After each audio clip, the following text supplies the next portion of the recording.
आज से ठीक 50 साल पहले देश के इतिहास का सबसे काला अध्याय लिखा गया था। 25 जून 1975 की मध्य रात्रि देश में लगाई जाती है इमरजेंसी। इसके बाद उस समय की केंद्र सरकार ने देश में वो सब किया जो उसे अपने हिसाब से ठीक लगा। आपातकाल के दौरान इंदिरा गांधी के अधिकांश राजनीतिक विरोधियों को कैद कर लिया गया था। प्रेस पर सेंसरशिप लगा दी गई। करीब 1 लाख से ज्यादा राजनीतिक विरोधियों, पत्रकारों और असंतुष्टों को कैद किया गया था। इस दौरान उनके बेटे संजय गांधी द्वारा देश भर में नसबंदी के लिए एक बड़े अभियान का नेतृत्व किया गया। वहीं भारतीय जनता पार्टी इस दिन को संविधान की हत्या दिवस के रूप में मना रही है। 12 जुलाई 2024 को केंद्र सरकार ने 25 जून को संविधान हत्या दिवस के रूप में घोषित किया था। आज आपातकाल को 50 वर्ष पूरे हो चुके हैं। भाजपा द्वारा देश भर में विभिन्न कार्यक्रमों का आयोजन किया गया। संविधान हत्या दिवस को लेकर पीएम मोदी ने एक्स पर लिखा, आज भारत के लोकतांत्रिक इतिहास के सबसे काले अध्यायों में से एक आपातकाल की घोषणा को 50 वर्ष पूरे हो गए। देश की जनता इस दिन को संविधान हत्या दिवस के रूप में याद करती है। इसी दिन भारतीय संविधान में निहित मूल्यों को दरकिनार कर दिया गया, मौलिक अधिकारों को निलंबित कर दिया गया, प्रेस की स्वतंत्रता को कुचल दिया गया और कई राजनीतिक नेताओं, समाज सेवियों, छात्रों और आम नागरिकों को जेलों में ठूंस दिया गया। ऐसा लग रहा था जैसे मानो उस समय की कांग्रेस सरकार ने लोकतंत्र को ही कैद कर लिया हो। गृह मंत्री अमित शाह ने सोशल मीडिया प्लेटफॉर्म एक्स पर ट्वीट किया और लिखा, आपातकाल कांग्रेस की सत्ता की भूख का अन्याय काल था।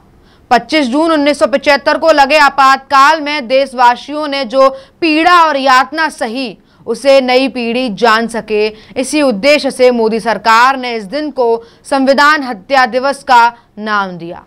यह दिवस बताता है कि जब सत्ता तानाशाही बन जाती है तो जनता उसे उखाड़ फेंकने की ताकत रखती है। आगे वे लिखते हैं, देशवासियों ने सिंहासन खाली करो का शंखनाद किया और तानाशाही कांग्रेस को उखाड़ फेंका। इस संघर्ष में बलिदान देने वाले सभी वीरों को भावपूर्ण श्रद्धांजलि। इससे पहले केंद्रीय गृह मंत्री अमित शाह ने इमरजेंसी दिवस की पूर्व संध्या पर आपातकाल के 50 साल कार्यक्रम के तहत नई दिल्ली में आयोजित सेमिनार में कहा, जब आपातकाल लगाया गया था तब मैं 11 साल का था। गुजरात में आपातकाल का असर कम था क्योंकि वहां जनता सरकार बनी थी, लेकिन बाद में वह सरकार गिर गई। उन्होंने कहा, मैं एक छोटे से गांव से आता हूं। मेरे गांव से ही 184 लोग जेल गए थे। मैं उस दिन और उन दृश्यों को मरने तक नहीं भूलूंगा। इमरजेंसी के दरमियान श्रीमती गांधी ने संविधान में इतने बदलाव किए कि इसको मिनी संविधान बताया गया।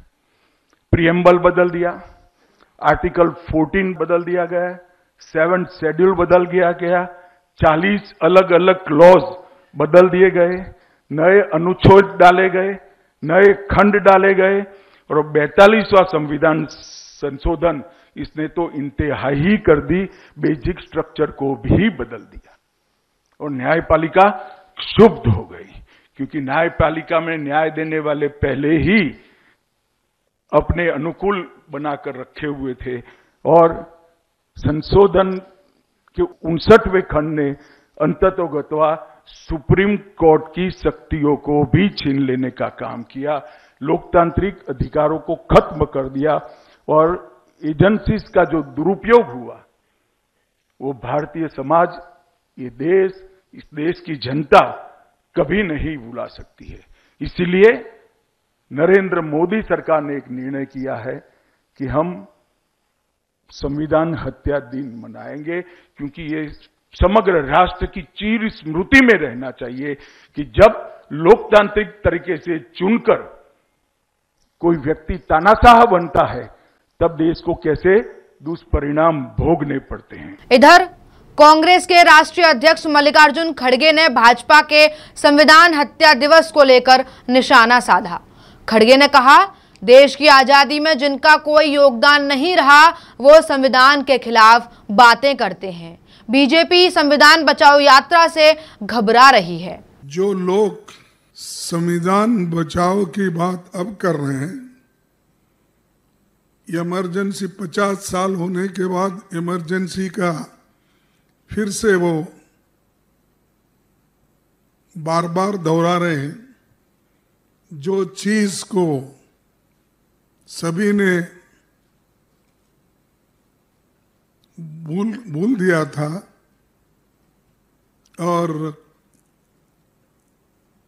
ये जो चीज समाप्त हो गई थी, इसको उछालने के लिए वो फिर कोशिश कर रहे हैं। जिनका देश की आजादी के आंदोलन में कोई योगदान नहीं रहा और जिनका संविधान निर्माण में कोई योगदान नहीं रहा, उनके कोई लोग इस संविधान को बनाने में कोऑपरेट नहीं किए, तो हमेशा संविधान के खिलाफ बात करते गए।